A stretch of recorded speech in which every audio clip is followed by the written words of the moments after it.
ಕರೆದಿರೋಂಥ ವಿಚಾರ, ನಿಷ್ಠಾವಂತ ಕಾಂಗ್ರೆಸ್ನವರು ನಾವೇನಿದ್ದೀವಿ ಈ ಜಿಲ್ಲೆಯ ನಿಷ್ಠಾವಂತ ಕಾಂಗ್ರೆಸ್ ಕಾರ್ಯಕರ್ತರ ಪರವಾಗಿ ನಾವು ಪತ್ರಿಕಾಗೋಷ್ಠಿ ಕರೆದಿದ್ದೀವಿ.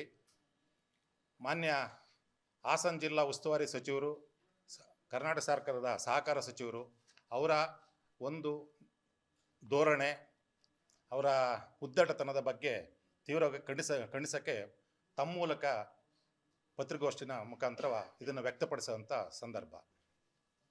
ಮೊನ್ನೆ 26ನೇ ತಾರೀಕು ಹಾಸನಕ್ಕೆ ಬಂದಂಥ ಸಂದರ್ಭದಲ್ಲಿ ರಾಜಣ್ಣವರು ಮಾತಾಡ್ತಿರೋದು, ನಾನು ಯಾರನ್ನೂ ಪರಿಗಣಿಸಲ್ಲ, ನನ್ನ ಆ್ಯಕ್ಟಿವಿಟೀಸ್ ಇಲ್ಲ, ಯಾವ ತಾಲೂಕಲ್ಲಿ ನಾನು ಮಾಡಲ್ಲ, ಏನಿವಾಗ ಯಾವ ಸಭೆನೂ ಕರೆಯಲ್ಲ, ನನಗೂ ಯಾರೂ ಹೇಳಂಗಿಲ್ಲ, ಇನ್ನೊಬ್ರು ಯಾರೂ ಲೆಕ್ಕಕ್ಕಿಲ್ಲ, ಸಭೆ ಮಾಡಲ್ಲ, ಏನಿವಾಗ ಇವರು ಕಾಂಗ್ರೆಸ್ ಸರ್ಕಾರ, ಇವರು ಹೊಸದಾಗಿ ಕಾಂಗ್ರೆಸ್ ಸರ್ಕಾರ ಬಂತು, 136 ಸದಸ್ಯರು ಸರ್ಕಾರ ರಚನೆ ಆಯಿತು, ವಿಧಾನಸಭಾ ಸದಸ್ಯರು ಬಂದರು, ಇವರು ಸಚಿವರಾಗಿ ಸರ್ಕಾರ ನೇಮಕ ಮಾಡಿತು, ಹಾಸನ ಜಿಲ್ಲೆ ಉಸ್ತುವಾರಿ ಸಚಿವರಾಗಿ ಬಂದರು. ಕಾಂಗ್ರೆಸ್ ಕಾರ್ಯಕರ್ತರು ಭಾಳ ನಿರೀಕ್ಷೆಯಲ್ಲಿದ್ದರು, ಭಾರಿ ಬದಲಾವಣೆ ಆಗ್ತಿದೆ, ಪಕ್ಷ ಸಂಘಟನೆ ಮಾಡ್ತಾರೆ ಅಂತೇಳಿ. ಆದರೆ ಭಾಳ ದಿವಸದಿಂದ ಸಮಯವನ್ನು ಕಾಯ್ತಾ ಇದ್ದರು. ಮೌಖಿಕವಾಗಿ ಕೆಲವರು ನಾಯಕರುಗಳು ಬದಲಾವಣೆ ಮಾಡ್ಕೊಳ್ಳೋಕ್ಕೆ ಹೇಳಿದ್ದಾರೆ ಕೂಡ. ಮುಖ್ಯಮಂತ್ರಿಗಳ ಸಮ್ಮುಖದಲ್ಲೂ ಕೂಡ ಹಾಸನ ಜಿಲ್ಲಾ ಮುಖಂಡರುಗಳು ಬೆಳಗಾಮಲ್ಲಿ ನಿಯೋಗ ಹೋಗಿ ಕೂಡ ಅವರ ಸಮ್ಮುಖದಲ್ಲೇ ಹೇಳಿರೋಂಥ ವಿಚಾರಗಳು ಕೂಡ. ಆದಾಗ್ಯೂ ಕೂಡ ಮೊನ್ನೆ ಬಂದು ಅವರ ಅಭಿಪ್ರಾಯನ ಮಾಧ್ಯಮದವ್ರ ಮುಖಾಂತರ ಒಬ್ಬ ಕಾಂಗ್ರೆಸ್ ಕಾರ್ಯಕರ್ತರ ಜನಪ್ರತಿನಿಧಿಯಾಗಿ ಒಬ್ಬರ ನಾಯಕರು ಅದನ್ನು ವ್ಯಕ್ತಪಡಿಸಿದಾಗ, ಇವ್ರ್ಯಾರು ನನಗೆ ಲೆಕ್ಕಕ್ಕಿಲ್ಲ, ಇವ್ರ್ಯಾರು ನನಗೆ ಹೇಳಂಗಿಲ್ಲ ಅಂದಾಗ ಭಾಳ ನೋವಿನ ಸಂಗತಿ. ಅವರ ಭಾಷೆಗಳು ಕೂಡ ಕೇವಲವಾಗಿತ್ತು, ಭಾಳ ಸಿಗ್ಯುಲರ್ ಭಾಷೆ ಇತ್ತು.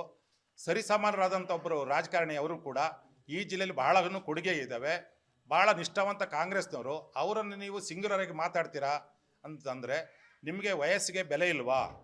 ನೀವು ಇದ್ದಂಥ ಒಂದು ಸ್ಥಾನಮಾನಕ್ಕೆ ಗೌರವ ಇಲ್ವಾ? ಈ ಜಿಲ್ಲೆಯ ಎಲ್ಲ ಕಾಂಗ್ರೆಸ್ಸರಿಗೂ ಅವ್ರಿಗೊಬ್ಬರಿಗೆ ಅವಮಾನ ಮಾಡಿದಂಗಲ್ಲ, ಈ ಜಿಲ್ಲೆಯಲ್ಲಿ ಎಲ್ಲ ಕಾಂಗ್ರೆಸ್ನರಿಗೂ ಕೂಡ ನೀವು ಅವಮಾನ ಮಾಡಿರ್ತಕ್ಕದ್ದು.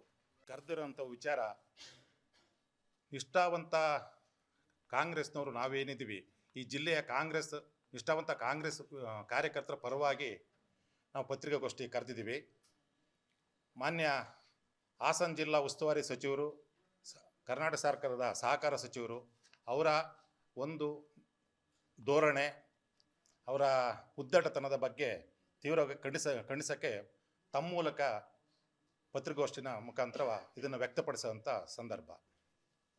ಮೊನ್ನೆ 26ನೇ ತಾರೀಕು ಹಾಸನಕ್ಕೆ ಬಂದಂಥ ಸಂದರ್ಭದಲ್ಲಿ ರಾಜಣ್ಣವರು ಮಾತಾಡ್ತಿರೋದು, ನಾನು ಯಾರನ್ನೂ ಪರಿಗಣಿಸಲ್ಲ, ನನ್ನ ಆ್ಯಕ್ಟಿವಿಟೀಸ್ ಇಲ್ಲ, ಯಾವ ತಾಲೂಕಲ್ಲಿ ನಾನು ಮಾಡಲ್ಲ, ಏನಿವಾಗ ಯಾವ ಸಭೆನೂ ಕರೆಯಲ್ಲ, ನನಗೂ ಯಾರೂ ಹೇಳಂಗಿಲ್ಲ, ಇನ್ನೊಬ್ರು ಯಾರೂ ಲೆಕ್ಕಕ್ಕಿಲ್ಲ, ಸಭೆ ಮಾಡಲ್ಲ, ಏನಿವಾಗ ಇವರು ಕಾಂಗ್ರೆಸ್ ಸರ್ಕಾರ, ಇವರು ಹೊಸದಾಗಿ ಕಾಂಗ್ರೆಸ್ ಸರ್ಕಾರ ಬಂತು, 136 ಸದಸ್ಯರು ಸರ್ಕಾರ ರಚನೆ ಆಯಿತು, ವಿಧಾನಸಭಾ ಸದಸ್ಯರು ಬಂದರು, ಇವರು ಸಚಿವರಾಗಿ ಸರ್ಕಾರ ನೇಮಕ ಮಾಡಿತು, ಹಾಸನ ಜಿಲ್ಲೆ ಉಸ್ತುವಾರಿ ಸಚಿವರಾಗಿ ಬಂದರು.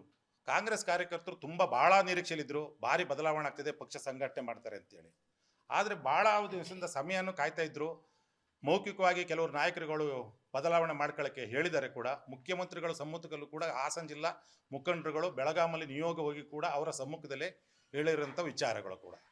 ಆದಾಗ್ಯೂ ಕೂಡ ಮೊನ್ನೆ ಬಂದು ಅವರ ಅಭಿಪ್ರಾಯನ ಮಾಧ್ಯಮದವ್ರ ಮುಖಾಂತರ ಒಬ್ಬ ಕಾಂಗ್ರೆಸ್ ಕಾರ್ಯಕರ್ತರ ಜನಪ್ರತಿನಿಧಿಯಾಗಿ ಒಬ್ಬರ ನಾಯಕರು ಅದನ್ನು ವ್ಯಕ್ತಪಡಿಸಿದಾಗ, ಇವ್ರ್ಯಾರು ನನಗೆ ಲೆಕ್ಕಕ್ಕಿಲ್ಲ, ಇವ್ರ್ಯಾರು ನನಗೆ ಹೇಳಂಗಿಲ್ಲ ಅಂದಾಗ ಭಾಳ ನೋವಿನ ಸಂಗತಿ. ಅವರ ಭಾಷೆಗಳು ಕೂಡ ಕೇವಲವಾಗಿತ್ತು, ಭಾಳ ಸಿಗ್ಯುಲರ್ ಭಾಷೆ ಇತ್ತು. ಸರಿಸಮಾನರಾದಂಥ ಒಬ್ಬರು ರಾಜಕಾರಣಿ ಅವರು ಕೂಡ ಈ ಜಿಲ್ಲೆಯಲ್ಲಿ ಭಾಳ ಕೊಡುಗೆ ಇದ್ದಾವೆ, ಭಾಳ ನಿಷ್ಠಾವಂತ ಕಾಂಗ್ರೆಸ್ನವರು. ಅವರನ್ನು ನೀವು ಸಿಂಗ್ಯುಲರಾಗಿ ಮಾತಾಡ್ತೀರಾ ಅಂತಂದರೆ ನಿಮಗೆ ವಯಸ್ಸಿಗೆ ಬೆಲೆ ಇಲ್ವಾ? ನೀವು ಇದ್ದಂಥ ಒಂದು ಸ್ಥಾನಮಾನಕ್ಕೆ ಗೌರವ ಇಲ್ವಾ? ಈ ಜಿಲ್ಲೆಯ ಎಲ್ಲ ಕಾಂಗ್ರೆಸ್ಸರಿಗೂ ಅವ್ರಿಗೊಬ್ಬರಿಗೆ ಅವಮಾನ ಮಾಡಿದಂಗಲ್ಲ, ಈ ಜಿಲ್ಲೆಯಲ್ಲಿ ಎಲ್ಲ ಕಾಂಗ್ರೆಸ್ನರಿಗೂ ಕೂಡ ನೀವು ಅವಮಾನ ಮಾಡಿರ್ತಕ್ಕದ್ದು. ಅನುಕ್ಷಣದ ಸುದ್ದಿಗಳಿಗಾಗಿ ವಿಸ್ತಾರ ನ್ಯೂಸ್ ಯೂಟ್ಯೂಬ್ ಚಾನೆಲ್ ಸಬ್ಸ್ಕ್ರೈಬ್ ಮಾಡಿ. ಹೊಸ ಸುದ್ದಿಗಳ ನೋಟಿಫಿಕೇಶನ್ಗಾಗಿ ಬೆಲ್ ಐಕಾನ್ ಕ್ಲಿಕ್ ಮಾಡಿ. ಲೇಟೆಸ್ಟ್ ಅಪ್ಡೇಟ್ಸ್ಗಾಗಿ www.vistaranews.com ವೆಬ್ಸೈಟ್ಗೆ ವಿಸಿಟ್ ಮಾಡಿ. ಅಂಗೈಯಲ್ಲೇ ಜಗತ್ತಿನ ಸುದ್ದಿ ತಿಳಿಯಲು ವಿಸ್ತಾರ ನ್ಯೂಸ್ ಕನ್ನಡ ಆಪ್ ಡೌನ್ಲೋಡ್ ಮಾಡಿ.